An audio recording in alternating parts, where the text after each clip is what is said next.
Channels విస్తృతంగా ప్రచారం చేస్తున్నాయి దురదృష్టవశాత్తు.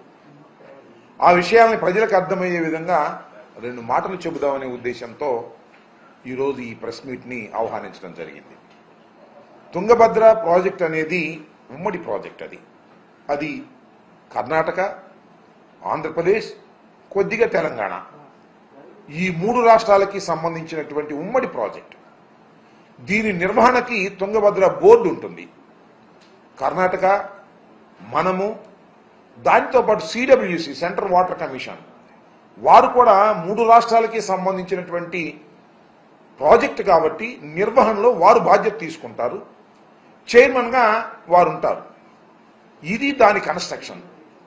దానికి సంబంధించి దానిలో ఒక గేటు కొట్టుకుపోతే అది జగన్మోహన్ రెడ్డి గారి సైడ్ ఎఫెక్ట్ అని, జగన్మోహన్ రెడ్డి గారి వల్లే కొట్టుకుపోయిందని ఇలాంటి దుష్ప్రచారం చేసేటటువంటి కార్యక్రమం చేయటం చాలా దురదృష్టకరమని ఈ సందర్భంగా నేను చెప్పదలుచుకున్నాను. ఏది జరిగినా అది జగన్మోహన్ రెడ్డి గారి అకౌంట్లో వేసేసి తప్పుకోవాలని చంద్రబాబు నాయుడు గారు, తెలుగుదేశం ప్రభుత్వం, ఎల్లో మీడియా ప్రయత్నం చేయటం అనేది దుర్మార్గమైనటువంటి అంశం. ఇదే విధంగా మరి జగన్మోహన్ రెడ్డి గారి టైంలో పులిచింతల 16వ గేటు కొట్టుకుపోతే వితిన్ 20 డేస్లో దాన్ని రిపేర్ చేసేసి ఏర్పాటు చేసి నీరు కిందకు పోకోకుండా ఆపడం జరిగిందనే విషయాన్ని మర్చిపోయారు. అప్పుడు కూడా చాలా బురదరాత రాసేటటువంటి కార్యక్రమం చేశారు. జగన్మోహన్ రెడ్డి గారి వాళ్ళే కొట్టుకుపోయింది. అది కొత్త ప్రాజెక్టు. వాస్తవానికి కాంట్రాక్టర్ లోపం వలన, చంద్రబాబు నాయుడు గారికి కాంట్రాక్టర్కి మధ్యన ఉన్నటువంటి లాలూచి వలన, ఫండ్స్ విషయంలో ఆయన సక్రమంగా చేయకపోవటం వలన కొట్టుకుపోతే దాన్ని రివైవ్ చేసి దాన్ని మళ్ళీ ఏర్పాటు చేయడం జరిగింది. అదేవిధంగా గుళ్ళకమ్మ గేటు కొట్టుకుపోయింది. గుళ్ళకమ్మ గేటుకు పట్టుకుపోయినా జగన్మోహన్ రెడ్డి గారు దీనికి కారణం అనేటువంటి మాట మాట్లాడారు.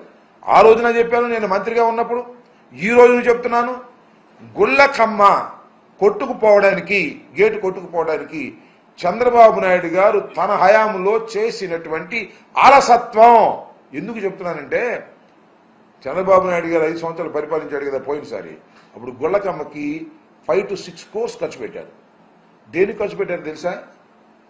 పెయింట్ వేయటానికి, విగ్రహం కట్టడానికి, అక్కడ బ్యూటిఫికేషన్ కోసం 6 crores దే స్పెండ్. గేట్ల కోసం 1 కోటి కూడా ఖర్చు పెట్టాల. అంటే ఎక్కడ డబ్బులు కమిషన్ వస్తే అక్కడ ఖర్చు పెట్టి గుళ్ళకమ్మ ప్రాజెక్టుని సర్వనాశనం చేసే కార్యక్రమం చేశారు. అది మేము వచ్చిన తర్వాత కొట్టుకుపోయింది. ఆ రోజు చేసి ఉన్నట్టయితే అద్భుతంగా ఉండేది. కానీ ఈ విధంగా ఏది జరిగినా జగన్మోహన్ రెడ్డి గారి అకౌంట్లో వేయాలనేటువంటి ప్రయత్నం చేయటం చంద్రబాబు నాయుడు గారికి తగదు అని ఈ సందర్భంగా నేను చెప్పదలుచుకున్నాను. నిజానికి తుంగభద్ర 71 సంవత్సరాల పూర్వం, అంటే మేము పుట్టక ముందు అది నిర్మాణం చేసినటువంటి ప్రాజెక్ట్. చాలా పత్రికల్లో, వాళ్ళ పత్రికల్లోనూ రాశారు 45 సంవత్సరాలు వరకు అది గ్యారంటీ పీరియడ్. 45 సంవత్సరాలు దాటి ఇప్పుడు 71 సంవత్సరం అయింది.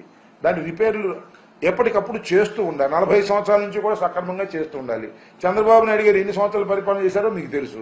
జగన్మోహన్ రెడ్డి గారు 5 సంవత్సరాలు పరిపాలన చేస్తే జగన్మోహన్ రెడ్డి గారు సరిగా చేయకపోవటం వల్లే పోయిందనేది ఒక ఉమ్మడి ప్రాజెక్ట్. అది కర్ణాటక, ఆంధ్రప్రదేశ్, తెలంగాణ స్మాల్ షేర్ ఉంది.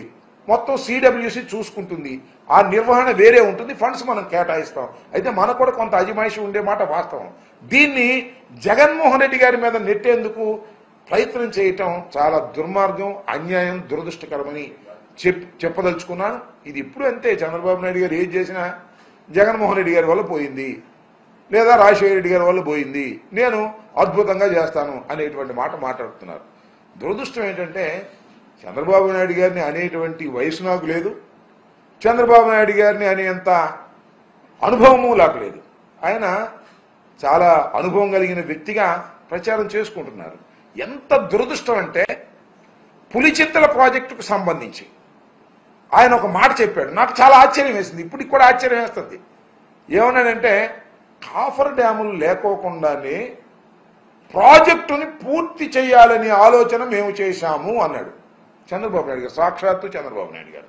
71 సంవత్సరాల చంద్రబాబు నాయుడు గారు 14 సంవత్సరాలు ముఖ్యమంత్రిగా ఉన్నవాడు, మళ్ళా ఇప్పుడు 5 సంవత్సరాలు ముఖ్యమంత్రిగా ఎన్నిక కాబడినవాడు, కేంద్రంలో రాష్ట్రంలో చాలా పలుకుబడి ఉంది, మేధస్సు ఉంది అని చెప్పుకునేవాడు.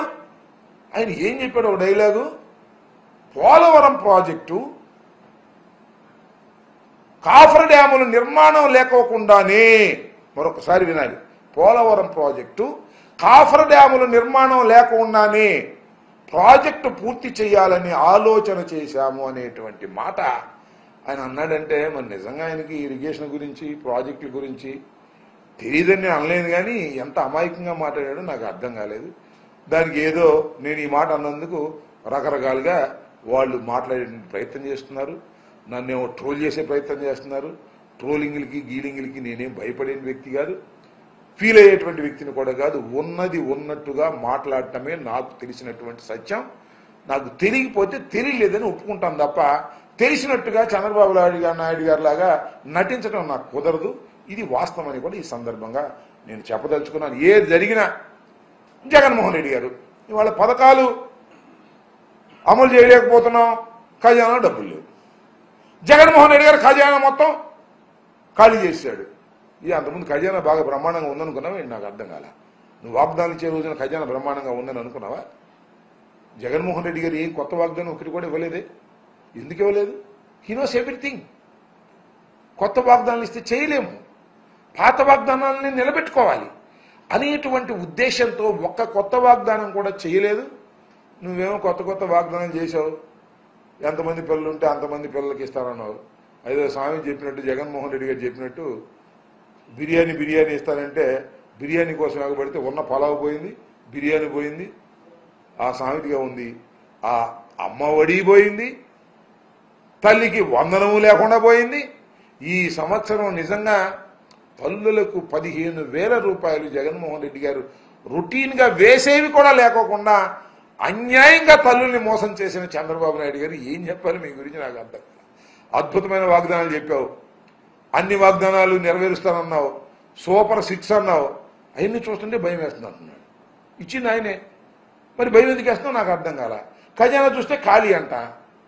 అంటే కోటాను కోట్ల రూపాయలు ఖజానాలో ఉంటే నువ్వు పంచి పెడతావు. వచ్చి ఏం చెప్పావు నువ్వు? సంపద సృష్టిస్తా అన్నావు. ఏది సంపద సృష్టిస్తున్నావులే? అన్ని పథకాలు ఆపేసి ఆ సంపదను సృష్టిస్తున్నట్టుగా కనపడుతున్నాను. కాబట్టి ప్రతిదీ కూడా నీ ఫెయిల్యూర్ని ఈ 2 మాసాల పైచిలకు నువ్వు పరిపాలనలోకి వచ్చావు. ప్రతిదీ కూడా ఫెయిల్యూరు, తీవ్రమైనటువంటి వ్యతిరేకత. ఎందుకు ఓటేశాంరా బాబు అని ప్రజలు పశ్చాత్తాపడే దశకు వచ్చినటువంటి సందర్భం ఇదని ఈ సందర్భంగా నేను చెప్పదలుచుకున్నాను. ఈ రోజున మరి నిన్న జరిగినటువంటి సంఘటన దురదృష్టకరమైనటువంటి సంఘటన. దానివల్ల నిజంగా మరి 90 లక్షల క్యూసిక్ వాటర్ కిందకి ఫ్లో అవటం వలన మరి తుంగభద్ర డ్యాంలో ఉన్నటువంటి వాటర్ మొత్తాన్ని చాలా వరకు ఖాళీ చేయాల్సి ఉంటుంది. ఎందుకంటే ఆ గేట్ను రిపేర్ చేయాలి అంటే ఈ సీజన్లో రిపేర్ చేయలేరు కాబట్టి, వాటర్ లేనప్పుడు మాత్రమే రిపేర్ చేయగలుగుతారు కాబట్టి చాలా వాటర్ వృధా అయ్యే పరిస్థితి ఉంది. అదంతా శ్రీశైలానికి వస్తుంది, శ్రీశైలం నుంచి నాగార్జున సాగర్కి వస్తుంది, నాగార్జున సాగర్ నుంచి పులిచెంతలకు వస్తుంది, పులిచెంతల నుంచి సముద్రంలోకి వేసిపోద్ది. రకరకాలుగా అది వాటర్ నిల్వ ఉండాల్సిన వాటర్ అంతా కూడా వేస్ట్ అయ్యేటువంటి పరిస్థితి ఉన్నమాట వాస్తవం.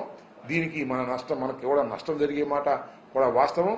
దీనికి ఏదో జగన్మోహన్ రెడ్డి గారి సైడ్ ఎఫెక్ట్ అని జగన్మోహన్ రెడ్డి గారి మీద నెట్టేసి చేతులు దులుపుకోవాలనేటువంటి ప్రయత్నం దయచేసి చేయవద్దని. ఇది ఉమ్మడి ప్రాజెక్ట్ అని కర్ణాటక ప్రభుత్వం, ఆంధ్రప్రదేశ్ ప్రభుత్వం 2 కలిసికట్టుగా సెంట్రల్ వాటర్ కమిషన్ యొక్క ఆధిపత్యంలో జరిగేటటువంటి ప్రాజెక్టు. దీన్ని చర్చించి సాధ్యమైనంత తొందరగా దాన్ని పూర్తి చేసి ఆ నీటిని నిల్వ చేసుకోవటం అనేది అవసరం. కాబట్టి దానికి కావాల్సిన ఏర్పాట్లు చేయటం మంచిది తప్ప జగన్మోహన్ రెడ్డి గారి మీద నెట్టేసేటువంటి కార్యక్రమం చేయడం చాలా దురదృష్టకరమని ఈ సందర్భంగా చెప్పదలుచుకున్నాను.